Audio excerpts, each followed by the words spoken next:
అని వరమిచ్చి ఆ తర్వాత మళ్ళీ అమ్మ ఏమన్నది, నాయనా సుదర్శన, నువ్వు కారణజన్ముడివి, అందుకే బాల్యము నుంచి నా మీద భక్తి ఏర్పాటు చేసుకున్నావు. దీనికి ఒక కారణం ఉందిట. ఈ సుదర్శనుడు గడచిన 15 జన్మల క్రితం ఒక వర్తక వంశంలో పుట్టాడు, ఒక ప్రసిద్ధి చెందిన వర్తకుడి వంశంలో. ఆ వర్తకుడిగా ఉన్నప్పుడు 8 సంవత్సరముల పాటు అమ్మవారి పురాణములు తాను విని ఇతరులకు చెప్పించాట. ఈ గడిచిన 15 జన్మల క్రితం ఆయన ఒక వర్తకుడు, చాలా డబ్బు ఉంది. ఈ డబ్బుని సద్వినియోగం చేసి ఇలా పురాణములు పండితుల ద్వారా 10 మందికి చెప్పించాడు. 18 పురాణములు ఆనాడు కూడా ఉన్నాయి. ఈ 18 పురాణాలు తాను వినడమే కాకుండా ఇతరులకి తన ఖర్చుతో చెప్పించాడు. ఆ పుణ్యం వల్లే ఈ జన్మలో బాల్యంలో నా మీద భక్తి ఏర్పడింది. ఇది పురాణ మహిమ. ఇప్పుడు మీరు నిశ్చింతగా ఉండండి. ఈ జన్మలో మీరంతా శ్రద్ధతో ఈ పురాణం వింటున్నారు. ఈ పురాణం ఎక్కడికి వెళ్ళదు. అందరికీ ఒకేసారి మోక్షం ఎక్కడ వస్తుంది?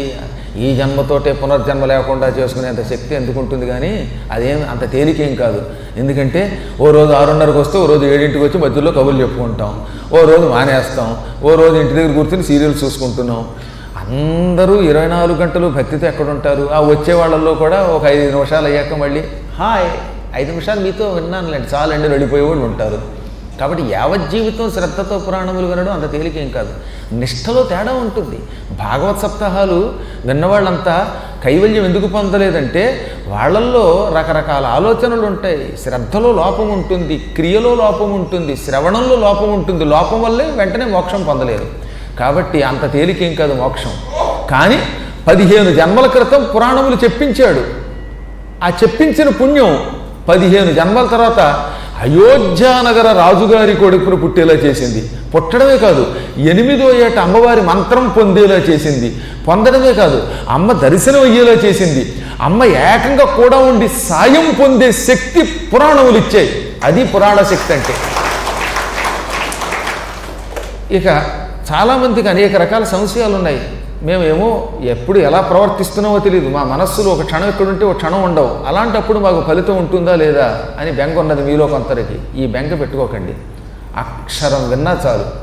ఈ ఫలితం దుర్గతులకు వెళ్లకుండా చేసి సద్గతులు ఇస్తుంది. రాబోయే కొద్ది జన్మల తర్వాతనే ముక్తి ఇస్తుంది. అమ్మ దర్శనం మీకు ఇప్పిస్తుంది. ఎందుకంటే పురాణములు ఏకైకమక్షరం ప్రోక్తం మహాపాతక నాశనం. ఒక్కొక్క అక్షరం మహాపాపాలు తొలగిస్తుందట. మహాపాపాలు మనం అందరం కలిసి చేసినా చేయలేమట.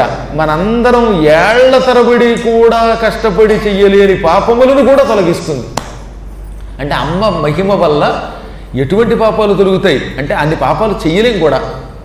అంత సులభముగా మన పాపాలు తొలగిస్తుంది అమ్మ. అందువల్ల ఈ పుణ్యం ఎప్పుడూ మిమ్మల్ని కాపాడుతుంది. ఇంకొకటి కూడా చెప్పనా మీకు,